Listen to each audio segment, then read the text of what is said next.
ये बात हकीकत है कि कोई अपने आप से बुरा नहीं बनता, उसे हालात बुरा बना देते हैं या फिर कोई मजबूरी।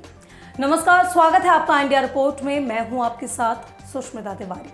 ऐसी ही एक खूंखार डाकू सीमा परिहार की कहानी है, जो बाद में 6 लाख एकड़ में फैले चंबल के बीहड़ों की रानी बन गई थी। आज मैं आपको सुनाऊंगी। उत्तर प्रदेश के औरैया जिले के बाबाइन गांव में एक छोटे से मकान में 6 बहन भाई अपने माँ बाप के साथ खुशी से रह रहे थे। एक दिन रात का वक्त था, बादल गरज रहे थे, तेज बारिश हो रही थी। तभी अचानक से गोलियां चलने की आवाज आने लगी। दरवाजा तोड़ते कुछ आदमी घर के अंदर आए और बंदूक की नोक पर 13 साल की एक मासूम सी बच्ची को उठाकर अपने साथ चंबल के बीहड़ की तरफ ले गए। वहां पहुंचने के बाद सीमा को पता चला कि उसका अपहरण चंबल के कुख्यात डकैत लाला राम और उसकी गैंग ने किया है। सीमा के साथ महीनों तक लगातार रेप किया जाता रहा। 13 साल की मासूम बच्ची करती भी तो क्या करती, बस एक उम्मीद लगाए हुए थी कि उसके घर वाले पुलिस से शिकायत करेंगे और पुलिस उसे छुड़ा ले जाएगी। लेकिन ऐसा हुआ नहीं। उसके पिता ने लाख कोशिश की, पुलिस के पास भी गए, लेकिन पुलिस ने रिपोर्ट तक दर्ज नहीं की। सीमा ने भी बीहड़ों से कई बार भागने की कोशिश की, लेकिन डकैतों के चंगुल से भाग नहीं पाई। इसी तरह चंबल के बीहड़ में ना जाने 3 साल कैसे बीत गए। एक दिन पड़ोस के गांव का एक लड़का सीमा को जंगल में मिला। उसने सीमा को बताया, बुआ, पुलिस ने तुम्हारे माँ बाप और भाई को जेल में डाल दिया है, तुम्हारे घर की कुर्की तक कर डाली है। बस ये सुनते ही 16 साल की उम्र में सीमा परिहार हथियार उठाने को मजबूर हो जाती है और फिर फूलन देवी के बाद चंबल की दूसरी सबसे खूंखार लेडी डाकू का जन्म होता है। पुलिस से नाराज सीमा ने सब कुछ भुलाकर जुर्म के रास्ते को चुन लिया। लगातार लूट, अपहरण और हत्याएं करने लगी। लाला राम के बाद सीमा की गैंग का दूसरा सबसे बड़ा चेहरा बन चुकी थी। वे अब पूरे गैंग को संभाल रही थी। सीमा इतना खौफनाक नाम हो चुका था कि उसकी तुलना फूलन देवी से की जाने लगी थी। अन्य साथी डकैत उसे बीहड़ की रानी कहने लगे। एक दिन जिसका खुद अपहरण हुआ था, अब वो दूसरों का अपहरण करने लगी थी। सीमा का नाम अखबारों की सुर्खियों में बनने लगा। उसके ऊपर 200 अपहरण, 70 हत्याएं और करीब 300 लूट के मामले दर्ज हो चुके थे। सीमा ने अपनी गैंग के साथ पुलिस थानों पर धावा बोलना शुरू कर दिया और वहां से हथियार लूटने शुरू कर दिए। सीमा ने पुलिस की नाक में दम कर रखा था। तमाम कोशिशों के बावजूद पुलिस उसे पकड़ नहीं पा रही थी। सीमा दिन दहाड़े किसी भी थाने में जाती और पुलिस वालों को मारकर उनके हथियार लूट लाती। इन वारदातों के बाद लोगों के बीच सीमा का खौफ और ज्यादा बढ़ गया।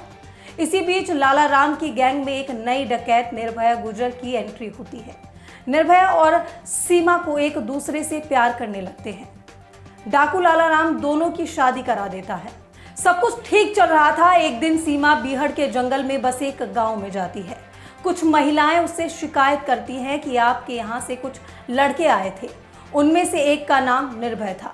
वो हमारी लड़की का बलात्कार करके गया है। बस फिर क्या था, सीमा निर्भय को अपनी गैंग से निकाल देती है और दोबारा दिखने पर उसे गोली मार देने की धमकी दे देती है। 2 साल बाद साल 1997 और 98 में निर्भया से रिश्ता तोड़ने के बाद सीमा ने गैंग के मुखिया और अपने किडनैपर लाला राम से ही शादी कर ली।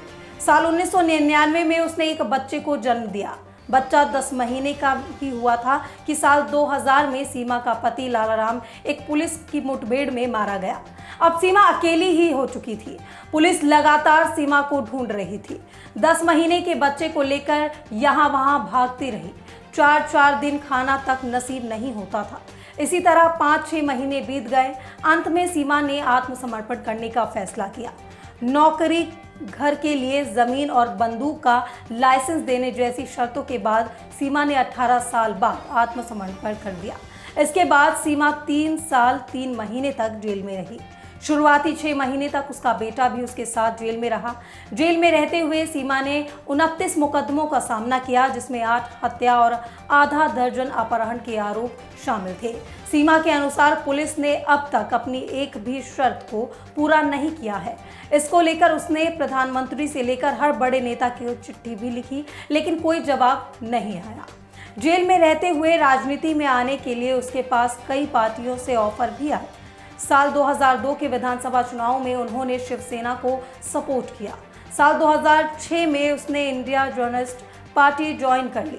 2007 के भदोही लोकसभा सीट उपचुनाव में सीमा मैदान में भी आई, लेकिन उन्हें हार का सामना करना पड़ा। साल 2008 में सपा ज्वाइन की। सपा से जुड़ते ही उसे 15 आपराधिक मामलों में बरी कर दिया गया। साल 2007 में सीमा के ऊपर वोट एंड नाम की एक फिल्म भी बनी। सीमा परिहार ने खुद इसमें मुख्य किरदार निभाया था। बीहड़ों में फिल्म शूटिंग के दौरान डाकू निर्भय सिंह ने धमकी भी दी थी कि अगर फिल्म में सीमा की दूसरी शादी दिखाई गई तो फिल्म रिलीज नहीं होने दी जाएगी। हालांकि बाद में फिल्म रिलीज हुई थी। फिलहाल इस वीडियो में मेरे साथ बस इतना ही। आगे की और ऐसी ही तमाम दिलचस्प जानकारियों से जुड़े रहने के लिए बने रहिए मेरे साथ और देखते रहिए इंडिया रिपोर्ट। फालतू में 3 पैच हो गए लास्ट में।